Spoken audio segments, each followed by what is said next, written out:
সেক্ষেত্রে আপনারা কেয়ারফুল থাকবেন। ম্যালেরিয়া চিকিৎসার সময় এক্ষেত্রে হতে পারে এরকম প্রশ্ন আমাদের পরীক্ষায় আসতে পারে যে প্রি হেপাটিক বা হিমোলাইটিক জন্ডিস কোন কোন ক্ষেত্রে হতে পারে, লিখুন ব্যাখ্যা করুন, প্রশ্ন আসতে পারে। এটা বললাম। নাম্বার 2 হচ্ছে হেপাটিক জন্ডিস।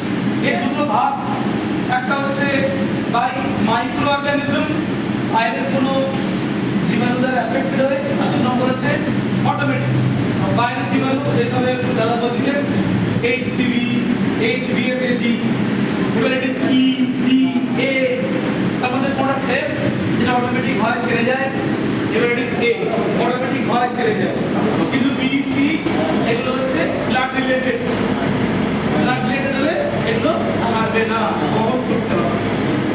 এটা গেল হচ্ছে মাইক্রো অর্গানিজম, মানে ভাইরাসের রোল আছে। আর যেখানে ভাইরাসের রোল নেই, আপনার থেকে লিভার খারাপ